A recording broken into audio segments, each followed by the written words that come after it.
Welcome back दोस्तों, मैं राजू कुशवाहा एक बार फिर से आप सभी लोगों का अपने चैनल मैथमेट पर स्वागत करता हूं। आज हम अपनी सीरीज़ को आगे बढ़ाते हुए एक और वीडियो उसमें ऐड करेंगे और वो वीडियो होगा 14 दिसंबर की सेकंड शिफ्ट का।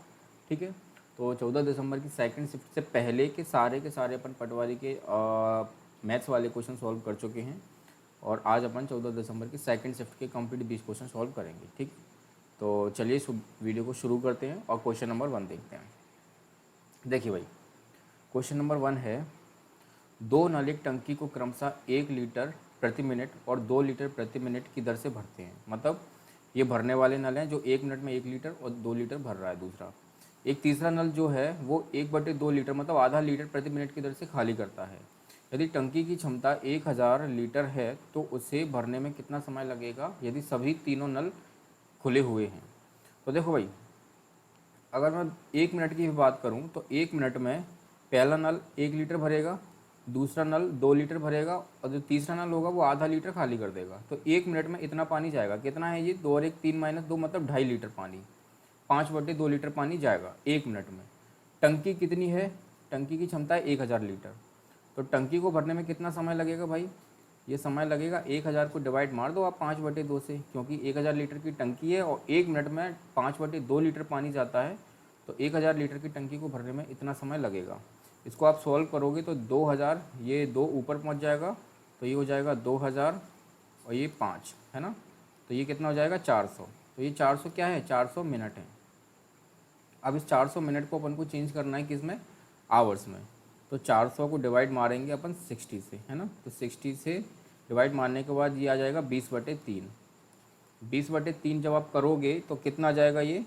3 × 18, 6 घंटे ये हो जाएंगे और 18, 2/3 बचेगा, है ना, तो 2/3।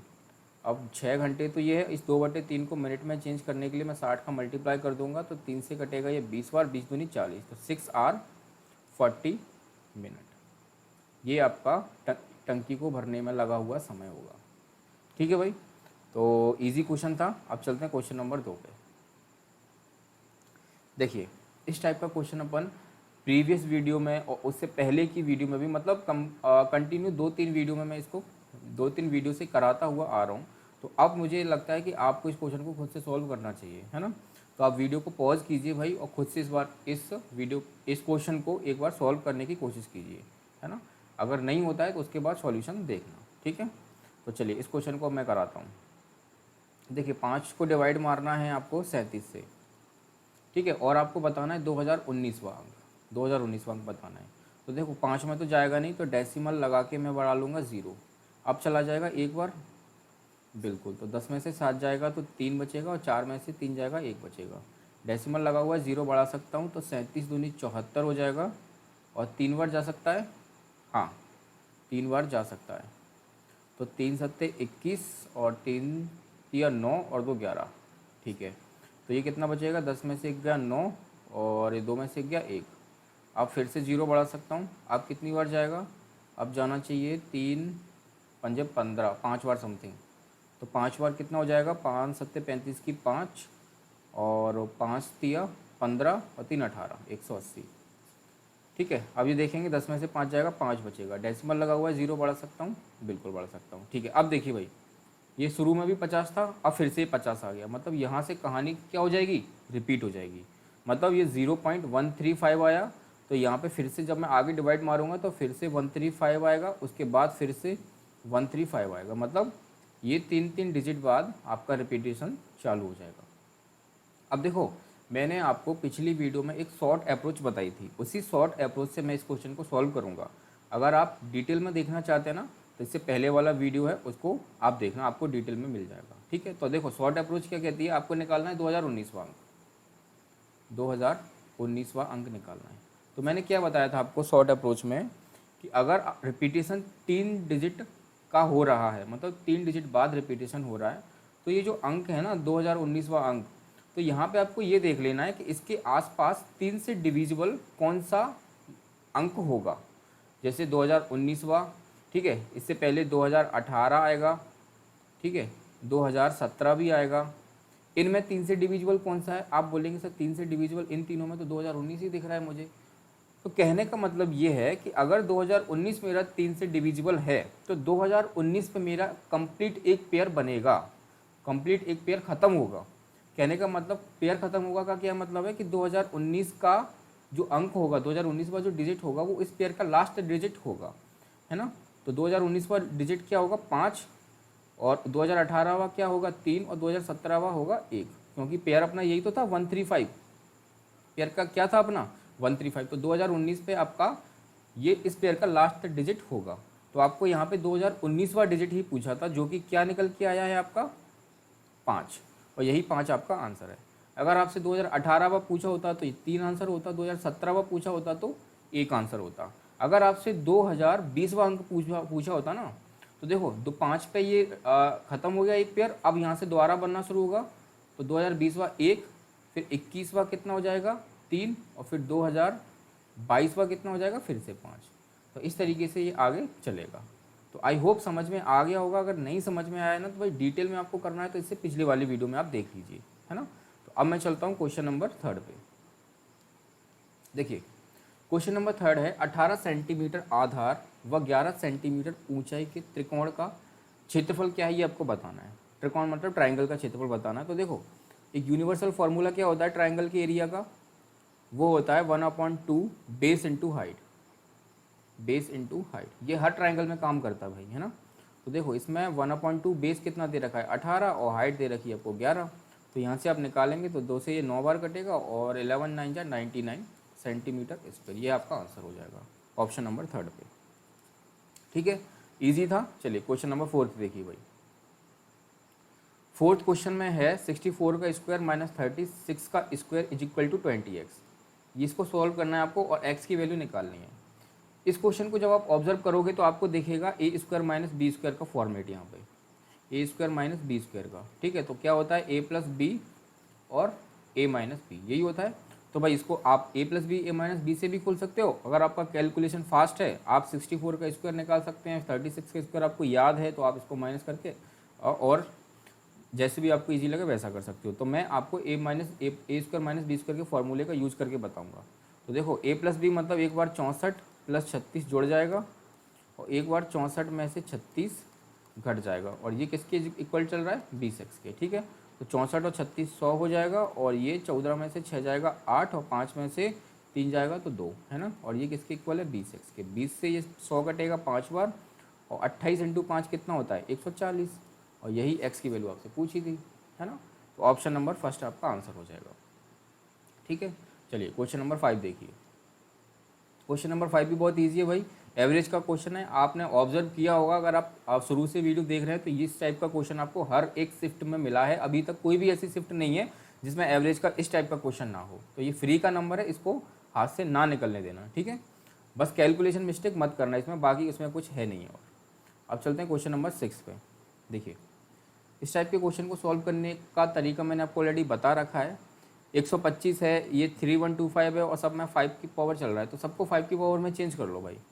तो ठीक है, तो देखो करते हैं। 125 को क्या लिख सकता हूँ 5 की पावर 3, और 5 की पावर 4 को 5 की पावर 4 छोड़ा, मल्टीप्लाई बाय 5 का स्क्वायर, इंटू 5 की पावर -6 को 1 में ले आऊँगा तो 5 की पावर प्लस का 6 हो जाएगा, इंटू ये 5 टू दी पावर 7, और 31 25 देखो 625 इज इक्वल टू क्या होता है, ये होता है 5 की पावर 4। अगर मैं एक 5 में और बढ़ा दूंगा तो ये हो जाएगा 3125, एक 5 और बढ़ा दूंगा तो ये 5 की पावर 5 हो जाएगी भाई, है ना। तो 3125 कितना हो जाएगा 5 की पावर 5। इतना क्लियर है, अभी तक मैंने कुछ भी नहीं किया, सिर्फ 5 की पावर में लिख दी है सारी चीज़ें। अब भाई सॉल्व कर लो। देखो ये 5 का स्क्वायर है, मतलब 5 की पावर 2 है, तो यहाँ से 2 पावर कम हो जाएंगी तो 5 का स्क्वायर यहाँ पे बचेगा। अब इस 5 की पावर 2 से यहाँ पे 2 पावर कम हो जाएंगी तो यहाँ पे 1 पावर बचेगी। ठीक है, तो यहाँ पे कितना बचा 5 की पावर 1। इस 5 की पावर 1 से ध्यान से देखना भाई, इस 5 की पावर 1 से 1 पावर यहाँ पे कम हो जाएगी तो यहाँ पे बचेगा 5 की पावर 5। ठीक है, अब यहाँ पे क्या है 5 की पावर 5, तो इस 5 की पावर 5 से यहाँ पे 5 पावर कम हो जाएंगी तो यहाँ पे कितना बचेगा 5 की पावर 2। तो अल्टीमेटली लास्ट में आपके पास बचा क्या 5 का स्क्वायर बटे 5 की पावर 5। अब यहाँ से देखो 5 की पावर 2 से यहाँ पे 5 की पावर 5 है, तो 2 पावर कम हो जाएंगी तो 1 बटे 5 की पावर 3 बचेगी, और 5 की पावर 3, 1/5 की पावर 3 कितना होता है 125, और जब आप इसको डिवाइड मारेंगे तो 0.008 आपको मिलेगा। ठीक है, और यही आपका आंसर है ऑप्शन नंबर 2। बात समझ में आ गई होगी। और सबको 5 की पावर में लिखना है और सिंपल सा आपको पावर को कैंसिल करते जाना है बस, और कुछ भी नहीं करना। ठीक है, अब चलते हैं क्वेश्चन नंबर 7 पे। देखो क्वेश्चन नंबर 7 है 3x² - 18x + 7 हल कीजिए यदि √2 + √1 - 1 √2 + 1 अपॉन √2 - 1 पर मूल्यांकित किया जाए। सीधी सी बात क्या है, ये क्वेश्चन क्या कहना चाह रहा है कि यहाँ पे जो x है ना, उस x की जगह पे इसे पुट करना है और इसको इस इक्वेशन को सॉल्व कर देना है। ठीक है, बस ये कहना चाह रहा है। तो देखो √2 + 1 अपॉन √2 - 1 को सॉल्व करने से अच्छा इसको अपन थोड़ा सिंप्लीफाई कर लेते हैं। तो सिंप्लीफाई करने के लिए क्या करेंगे, रैशनलाइजिंग कर देंगे, है ना। तो √2 + 1 अपॉन √2 - 1 है, इसको क्या कर दूंगा, रैशनलाइज कर दूंगा। तो √2 + 1 अपॉन √2 + 1 से मल्टीप्लाई हो जाएगा। आपको पता है रैशनलाइजिंग जब भी करते हैं तो ये जो साइन होता है यहाँ पे, इसका अपोजिट साइन लेके यहाँ पे ऊपर और नीचे दोनों तरफ मल्टीप्लाई कर देते हैं। ठीक है, तो ये क्या हो जाएगा √2 + 1 का होल स्क्वायर, और ये a - b और ये a + b, तो क्या हो जाएगा a² - b², मतलब √2 का स्क्वायर माइनस 1 का स्क्वायर। ठीक है, अब देखिए इसको मुझे a + b के होल स्क्वायर से खोलना होगा। तो a² + b² + 2ab आपको फॉर्मूला याद होगा, ये मैं मान के चल रहा हूँ, है ना। तो a² मतलब √2 का स्क्वायर 2, 1 का स्क्वायर 1, और 2ab मतलब 2 √2 हो जाएगा, अपॉन √2 का स्क्वायर 2 - 1 तो मतलब 1 हो जाएगा। तो ये लास्ट में क्या आ जाएगा 3 + 2 √2, यही आ जाएगा। अब इस 3 + 2 √2 को बस यहाँ पे पुट करना है और सॉल्व कर देना है। देखिए भाई 3 है और 3 + 2 √2 का क्या हो जाएगा भाई, होल स्क्वायर हो जाएगा, -18 और 3 + 2 √2 और +7। आगे जब मैं सॉल्व करूँगा तो देखो इसको a + b के होल स्क्वायर से दोबारा खोलना पड़ेगा। तो 3 a² मतलब 9, b² मतलब 4 दूनी 8, और 2ab मतलब 3 दूनी 6 दूनी 12 √2। ठीक है, -18 × 3 = 54 आ जाएगा, और 18 दूनी 36, माइनस का 36 √2 आ जाएगा, और प्लस का 7। यहाँ तक क्लियर है। अब देखिए यहाँ से आगे मैं इस 3 का मल्टीप्लाई कर दूंगा इस ब्रैकेट के अंदर। तो देखो 8 और 9 कितना हो जाएगा 17, और 17 में 3 का मल्टीप्लाई करूँगा तो 51 आएगा, और 12 √2 में जब मैं 3 का मल्टीप्लाई करूँगा तो 12 3 कितना हो जाएगा 36, प्लस 36 √2 -54 है, -36 √2 + 7। ठीक है, अब देखिए ये माइनस का 36 √2 और ये प्लस का 36 √2 कट जाएगा, और ये 7 और 51 कितना हो जाएगा 58, 58 में से ये माइनस का 54 घट जाएगा तो बचेगा आपका पास 4, और यही 4 आपका आंसर है, जो कि ऑप्शन नंबर फर्स्ट पे दिख रहा है आपको। ठीक है भाई, तो इस तरीके से इस क्वेश्चन को सॉल्व करना था। थोड़ा सा कैलकुलेशन ध्यान से करना है, बाकी ईजी है, सिर्फ a + b का होल स्क्वायर यूज़ हो रहा है और कुछ भी नहीं है। ठीक है, चलिए क्वेश्चन नंबर 8 देखिए। देखिए भाई, जॉन विद्यालय की ओर आधी दूरी तक चला, उसे महसूस हुआ कि उसे देर हो गई और शेष दूरी उसने दौड़ लगाई। यदि वह 12 मिनट के लिए चला और जितनी तेज़ी से वो चला उससे 4 गुना तेज़ दौड़ा, तो विद्यालय पहुंचने के लिए जॉन को कुल कितना समय लगा, ये आपको बताना है। देखो भाई क्वेश्चन है, विद्यालय जाना है, मान के चलिए ये घर है और ये उसका विद्यालय है। ठीक है, यहाँ से वो चला तो आधी दूरी जाने के बाद उसको पता चला कि यहाँ तक जैसे ही पहुँचा तो आधी दूरी जाने के बाद उसको क्या पता चला कि भाई मैं हो रहा हूँ लेट। तो यहाँ तक तो वो चला पैदल, ठीक है, और यहाँ से लगाई उसने दौड़। ठीक है, ये आधी है, जितनी ये है पैदल उतनी ही उसने दौड़ लगाई है।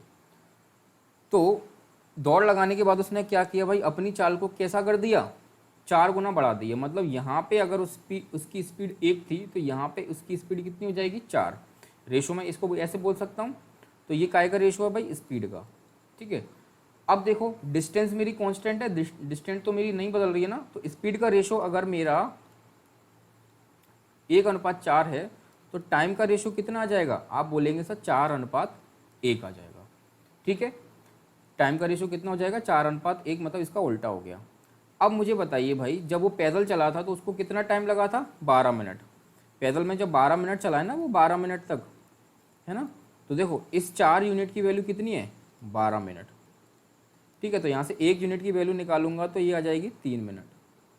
तो यहाँ पे 3 का मल्टीप्लाई कर दूंगा तो ये आ जाएगी 3 मिनट। तो मतलब 12 मिनट ये, और इस दूरी को तय उसने कितने मिनट में किया है? आप बोलेंगे सर 3 मिनट, ये मैंने निकाल लिया। तो टोटल आपको पूछा है कि विद्यालय, घर से विद्यालय जाने में उसको टाइम कितना लगा। तो देखो 12 मिनट ये और 3 मिनट ये, तो 12 मिनट और 3 मिनट को जब मैं जोड़ूंगा तो 15 मिनट उसको टोटल घर से स्कूल जाने में लगे हैं। ठीक है भाई, इतना सा क्वेश्चन था बस ये, और इसका आंसर आपको ऑप्शन नंबर 2 पे दिख जाएगा। ठीक है, चलिए अब चलते हैं क्वेश्चन नंबर 9 पे। देखिए भाई, सूत्र ये डायगोनल में जहाँ डायगोनल की पुनरावृत्ति 20 बार हुई है, ठीक है, प्रथम चरण में विषम स्थितियों के अक्षरों को मिटा दिया गया है, तो शेष सूत्र में फिर से विषम स्थिति के अक्षरों को मिटा दिया गया। यह तब तक दोहराया जाता है जब तक कि अकेला एक अक्षर नहीं रह जाता। तो वह अक्षर क्या है ये बताना है, जो लास्ट में जो बच जाता है। देखो इससे पहले वाले वीडियो में भी ऐसा क्वेश्चन मैंने आपको कराया था। ठीक है, तो सेम एज इट इज़ जो वहाँ पे किया था वही यहाँ पे करना है। आप इस डायगोनल को सिर्फ एक बार लिख लेंगे, DIAGONAL, यही है।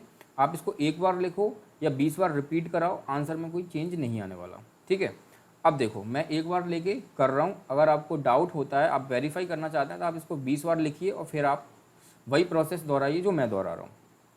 देखो यहाँ पे वो बोल रहा है कि प्रथम चरण में विषम स्थितियों के अक्षरों को हटा दिया। विषम का मतलब तो पता है ना, 1 3 5 7 9 ये विषम होते हैं। तो देखो 1 वाले को हटा दिया, 3 वाले को हटा दिया, 5 वाले को हटा दिया और 7 वाले को हटा दिया। अब मेरा बचा क्या? I बचा, G बचा, N बचा और L बचा। फिर से आपको विषम वाले हटाना है, तो 1 वाला हटा दिए, 3 वाला हटा दिए। ठीक है, अब क्या बचा? G और L बचा, G और L बचा। अब फिर से आपको विषम हटाना है, तो इस G को फिर से हटा दूंगा। अब लास्ट में क्या बचा? L बचा। तो यही लास्ट वाला पूछा था कि लास्ट में क्या बच रहा है, और लास्ट में बच रहा है L, और यही आपका आंसर है, ऑप्शन नंबर फर्स्ट। ठीक है, अगर आपको सेटिस्फैक्शन नहीं मिला हो कि सर 20 बार लिखने पर कहीं आंसर चेंज तो नहीं हो जाएगा, तो आप अपनी तसल्ली के लिए आप इसको 20 बार लिखिए, और फिर आप जो मैंने जो यहाँ पे किया है वो आप आगे करिए, आपको पता चल जाएगा। ठीक है, अब मैं चलता हूँ क्वेश्चन नंबर 10 पे। एक बैग में 4 घनाभ और 3 घन हैं, तो 1 घन प्राप्त होने की प्रायिकता बतानी है। तो देखो प्रोबेबिलिटी का फॉर्मूला मैं आपको ऑलरेडी बता चुका हूँ, क्या होता है? फेवरेबल आउटकम, ठीक है, upon total number of outcome. ठीक है, तो देखो फेवरेबल आउटकम मतलब जो अपने हाथ में आ सकता है। आपको निकालने हैं क्या? घन, और घन हैं कितने? टोटल 3 हैं, तो फेवरेबल आउटकम हो जाएगा 3। अब टोटल नंबर ऑफ आउटकम, तो टोटल नंबर कितने हैं? 4 घनाभ हैं और 3 घन हैं, तो 4 और 3 कितना हो जाएगा? 7, और यही इसकी प्रायिकता है भाई। ठीक है, और ऑप्शन नंबर फर्स्ट आपका आंसर हो जाएगा। चलिए अब चलते हैं क्वेश्चन नंबर 11 पे। देखिए भाई, ए की आय का 20%, ए बी की आय का 20% कमाता है, बी सी की आय का 60% कमाता है। यदि वे मिलकर एक माह में 12,900 रुपये कमाते हैं, तो सी और ए की आय के बीच अंतर क्या है ये आपको बताना है। तो देखो भाई, अपन क्या करते हैं, रेशो निकाल लेते हैं। ए जो है बी की आय का 20%, तो बी की आय का 20% का फ्रैक्शन वैल्यू क्या होती है? 1/5। अब तो आपको याद हो जाना चाहिए भाई, बहुत बार यूज कर चुके हैं। ठीक है, यहाँ से ए रेशो बी अगर मैं निकालूंगा तो 1/5 आ जाएगा। ठीक है, ये हो गई ए और बी की बात। अब बी और सी की बात करते हैं, तो बी सी की आय का 60%, तो बी जो है वो सी की आय का 60%। 60% की फ्रैक्शन वैल्यू क्या होती है? 3/5। ठीक है, तो यहाँ से बी और सी का जो रेशो निकलेगा वो आ जाएगा 3:5। अब इस रेशो को कर लो मर्ज। ठीक है, तो यहाँ पे आ जाते हैं भाई, तो ए रेशो बी कितना दे रखा है? 1:5, और बी रेशो सी कितना दे रखा है? 3:5। रेशो को मर्ज करना आपको आता है भाई, 3 का मल्टीप्लाई 1 में, 3 का मल्टीप्लाई इस 5 में, फिर 5 का इस 5 में। ठीक है, तो ये सी का मिलेगा। तो यहाँ से ए बी सी का जो रेशो मिलेगा मुझे, 3 एकम 3, 5 तिया 15 और 5m 25। ठीक है, तो ए रेशो बी रेशो सी, ये क्या मिला मुझे? ए बी और सी का रेशो आपको दे रखा है कि इनकी टोटल कितनी है? 12,900। अगर आप यहाँ से देखेंगे तो 15 और 25 कितना हो जाएगा? 40 और 3 43, तो यहाँ पे है 43 यूनिट टोटल। ठीक है, और इस 43 यूनिट की वैल्यू क्वेश्चन में दे रखी है 12,900। आप 1 यूनिट की वैल्यू निकालेंगे तो ये 3 बार कटेगा, मतलब 300। 1 यूनिट की वैल्यू आई है भाई 300। आपको क्या पूछा है? आपको पूछा है सी और ए की आय के बीच अंतर।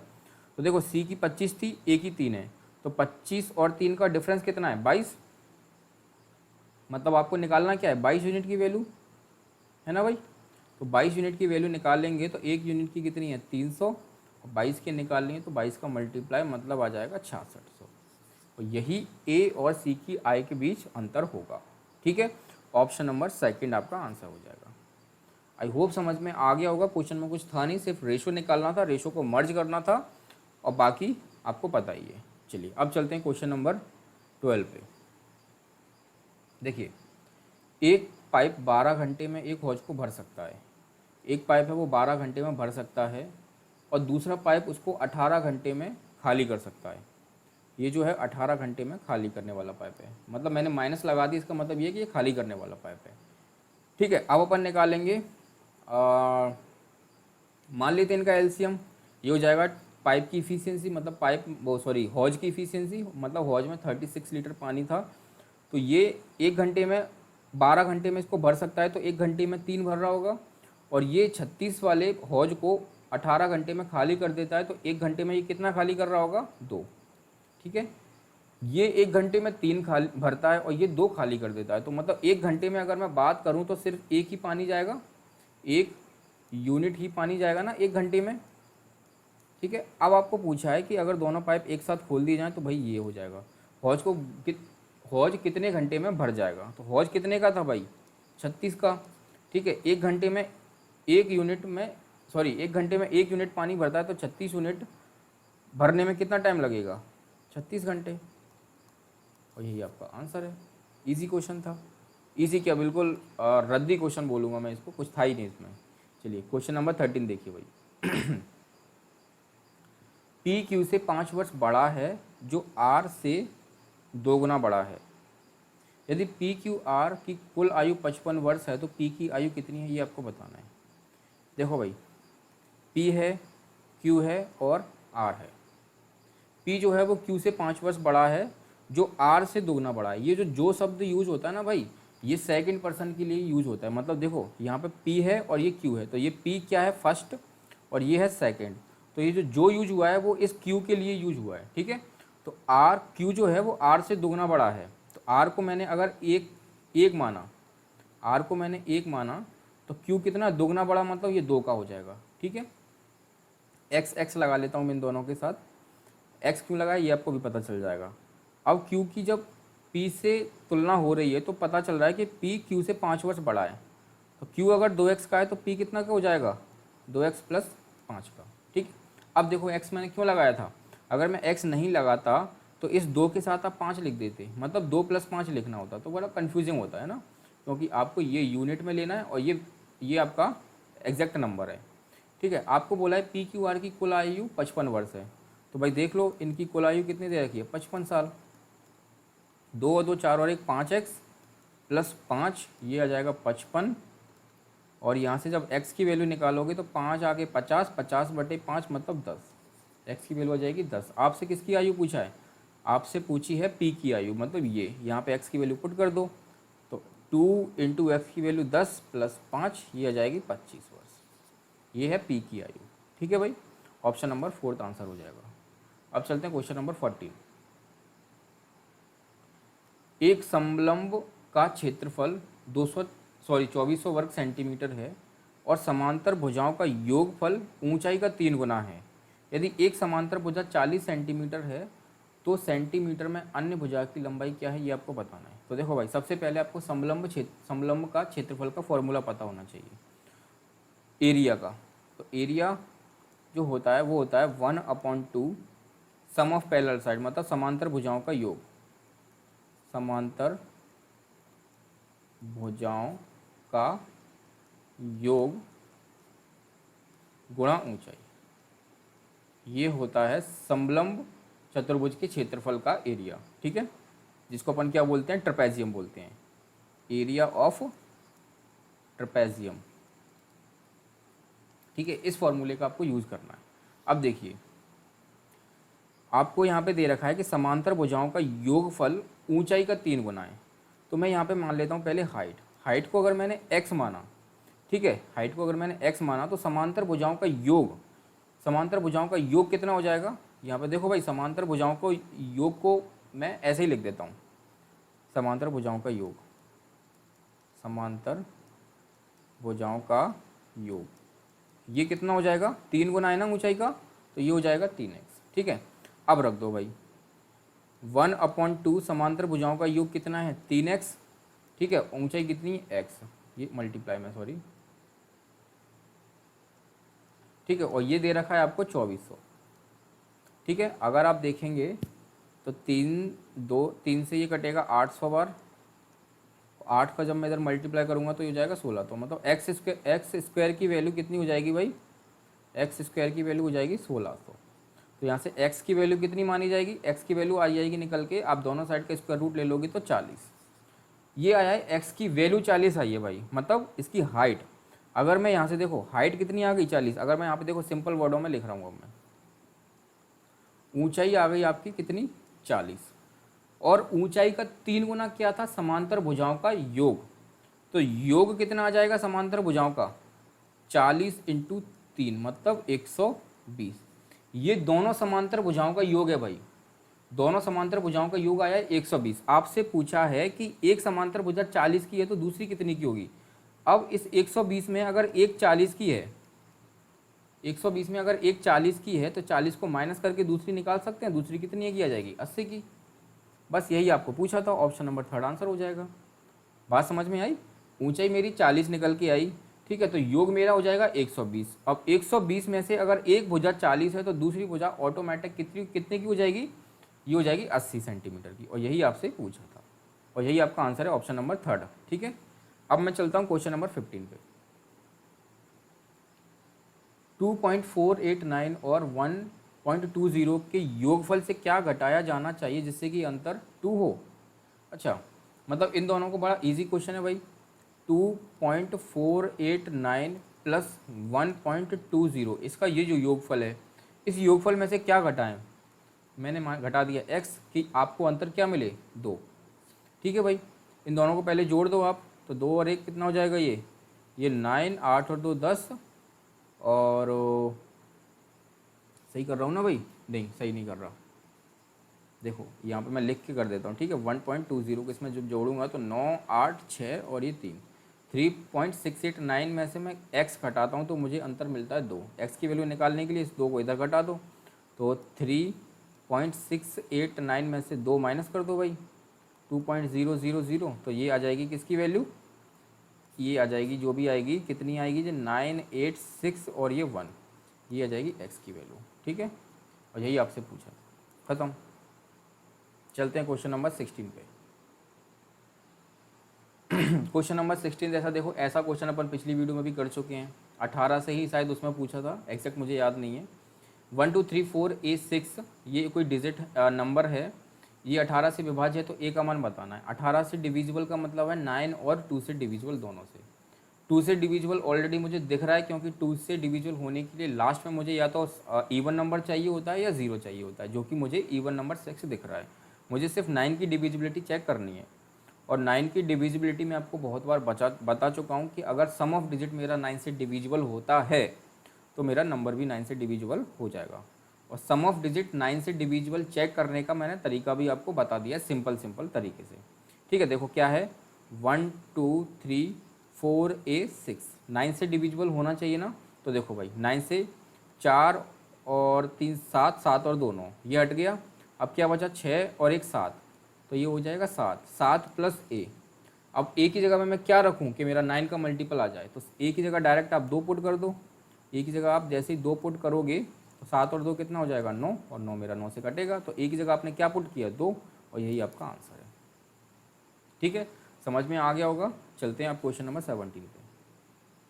देखो भाई 999 और 995/999 इंटू 999, इसकी वैल्यू बतानी है भाई। देखो इसको अगर आपने देखा पहले ऑप्शन पे नज़र मारी, 9649, मतलब यूनिट डिजिट जैसे ही आपने देखा तो मुझे अलग अलग देखा, मतलब हालांकि यहाँ पे 9 है, यहाँ पे 9 है, लेकिन सबसे पहले मैं इसको यूनिट डिजिट से ही चेक करूँगा। अदरवाइज आप उसको वैसे कैलकुलेट करने लगे ना तो बड़ा लंबा हो जाएगा, बड़ा टाइम कंज्यूम करेगा। तो देखो यूनिट डिजिट से आप चेक करेंगे तो देखो जैसे सबसे पहले मुझे क्या करना होता है, इस तरीके के फ्रैक्शन को सॉल्व करने के लिए इन दोनों का मल्टीप्लाई होता है आपस में और फिर ये ऐड हो जाता है ना। तो देखो जैसे ही मैं 9 का 9 में मल्टीप्लाई करूँगा तो क्या मिलेगा, मुझे यूनिट डिजिट 9 9 जा 81, मतलब 1 यूनिट डिजिट मिलेगा। और 1 जैसे ही मैं 5 में ऐड करूँगा तो मुझे यहाँ से मिलेगा 6 यूनिट, 6 क्या मिलेगा, यूनिट डिजिट मुझे मिलेगा 6। अब ये जो 6 है, इस 6 का मैं इस 9 में मल्टीप्लाई करूँगा तो 9 का जब मैं 6 में मल्टीप्लाई करूँगा तो कितना आ जाएगा, कहीं गलती कर रहा हूँ क्या मैं भाई, हाँ क्योंकि गलती शायद हो रही है कहीं ना कहीं। 9 9 जा 81, 81 की एक, ठीक है, एक और एक में फिर मैं 5 जोड़ूंगा तो 6, 6 इंटू 9 करूँगा तो 9 छक्के 54, मतलब यूनिट डिजिट तो 4 आ रहा है भाई। फिर से चेक करते हैं, जब मैं 999 का मल्टीप्लाई करूँगा 999 में और उसमें मैं ऐड करूँगा 995, ठीक है, पहले तो मुझे यही सॉल्व करना है। हाँ सॉरी, देखो भाई ये सॉल्व करने के बाद नीचे क्या आ जाएगा 99, एक तरीके से ये फ्रैक्शन है, इसी तरीके से सॉल्व करते हो ना भाई आप। इसका इसमें मल्टीप्लाई करके 995 को जोड़ोगे अपॉन में 999 आएगा ही, और फिर 999 का ये मल्टीप्लाई, इसको सॉल्व करना है सीधी सी बात। तो देखो इस 999 से 999 कट जाएगा, ठीक है। अब बस आप इसमें यूनिट डिजिट चेक कर लो तो 90 90 81 की एक, यहाँ से यूनिट डिजिट 1 मिलेगा और एक जैसे ही 5 में ऐड करोगे तो यूनिट डिजिट मुझे मिलेगा 6, और यहाँ पे 6 सिर्फ आपके ऑप्शन नंबर 2 में है ना। तो ऐसे आप इसको यहाँ से इतना ही सोच के टिक करके आप निकल सकते थे। अगर आपको कंप्लीट सॉल्व करना है तो भाई इस पूरे का मल्टीप्लाई करोगे, फिर 9995 को जोड़ोगे, तब आपका ये कंप्लीट निकल के आ जाएगा, ठीक है। तो मैंने इसको यूनिट डिजिट से किया है, आप भी ऐसे ही अप्रोच करेंगे एग्जाम हॉल के अंदर, ठीक है। अब मैं चलता हूँ क्वेश्चन नंबर 18। अभया एक गुड़िया घर बनाने के लिए 6 घंटे लेती है और विनय को ऐसा करने में 8 घंटे लगते हैं, ठीक है। अभया जो है वो 6 घंटे लेती है और विनय कितने लेता है, 8 घंटे, ठीक है। तो देखो भाई एलसीएम ले लूँगा तो 8 से 24, 4 और 3, इनकी इफिशियंसी आ जाएगी कितनी, 4 और 3। यदि वे दोनों एक साथ कार्य करने का निर्णय लेते हैं तो वे 48 घंटे में ऐसे कितनी गुड़िया घर बना सकते हैं। देखो भाई यहाँ से देखिए, अगर ये दोनों, यहाँ पे मैंने माना है कि गुड़िया घर जो है वो 24 यूनिट का है, तो इस 24 यूनिट के गुड़िया घर को जब ये दोनों मिलके बनाते हैं ना तो कितनी देर में, कितने दिन में बना देंगे या कितने घंटों में बना देंगे, घंटों की बात हो रही है यहाँ पे, तो कितने घंटे में बना देंगे, 24/7 घंटे में, क्योंकि इन दोनों को जब मैं जोड़ूंगा 7 आ जाएगा ना। तो इस काम को, वो गुड़िया घर बनाने के काम को 24/7 घंटे में कंप्लीट कर देंगे, एक गुड़िया घर बनाने में। लेकिन आपको बताना है कि 48 घंटे में ऐसे कितने गुड़िया घर बनाए जा सकते हैं। तो एक गुड़िया घर बनाने के लिए 24/7 टाइम लगता है। जैसे कि देखो एक घंटे में 24/7 आवर्स में ये एक घर बनाते हैं, ठीक है। तो एक घंटे में ये कितने घर बनाएंगे, देखो बिल्कुल बेसिक से समझा रहा हूँ आपको, जिससे बिल्कुल भी कन्फ्यूज़न ना हो। तो एक आवर में ये बनाएंगे कितने, 1 इंटू ये 7 ऊपर पहुँच जाएगा और ये 24 नीचे आ जाएगा, इतने घर बनाएंगे भाई, ठीक है। अब लेकिन मुझे 48 घंटे में बनवाना है, तो देखो यहाँ पे मैं 48 का मल्टीप्लाई करूँगा तो यहाँ पे भी मुझे 48 का मल्टीप्लाई करना पड़ेगा, है ना। तो ये 48 घंटे में कितने बनेंगे, ये आ जाएंगे। तो देखो 24 से कटेगा 2 बार और 7 दूनी 14, तो 14 ऐसे गुड़िया घर ये बना सकते हैं। और यही आपसे पूछा था कि कितने गुड़िया घर बना सकते हैं, तो ऑप्शन नंबर सेकंड आपका आंसर हो जाएगा, ठीक है। अब चलते हैं question number next. Question number 19 देखिए भाई, एक 150 मीटर लंबी रेलगाड़ी एक टेलीग्राफ के खंभे को 12 सेकंड में पार करती है, तो रेलगाड़ी की गति क्या है, ये भाई बताना आपको।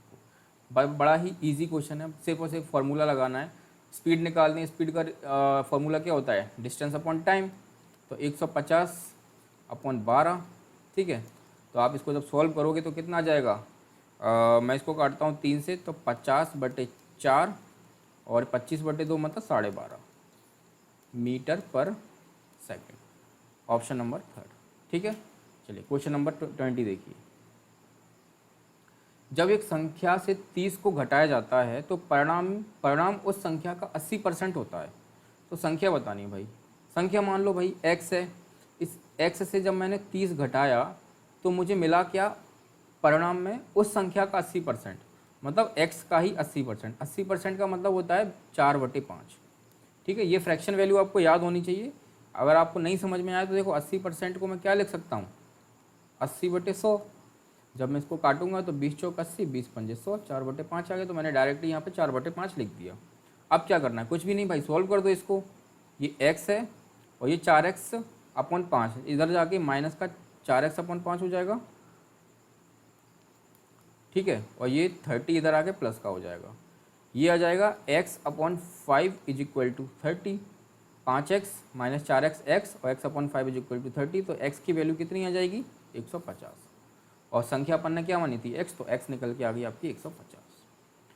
तो अब यहाँ पे 20 क्वेश्चन अपन कंप्लीट कर चुके हैं। इसके बाद कोई क्वेश्चन नहीं है मैथ का। तो यहाँ पे अपन 24 दिसंबर की सेकंड शिफ्ट के कंप्लीट 20 क्वेश्चन कर चुके हैं। इसके बाद अपन 15 दिसंबर की फर्स्ट शिफ्ट पे आएंगे। ठीक है भाई। तो अगर आपने वीडियो को लाइक नहीं किया है तो भाई लाइक कर देना, और वीडियो अच्छा लगा हो, आपको हेल्पफुल लगा हो तो अपने दोस्तों के साथ भी शेयर करो, और चैनल को सब्सक्राइब करना बिल्कुल भी ना भूलें। ठीक है भाई। तो चलो मिलते हैं अब अपन अगले वीडियो में, जो कि 15 दिसंबर का फर्स्ट शिफ्ट होगा। तो चलिए तब तक के लिए बाय एंड थैंक यू।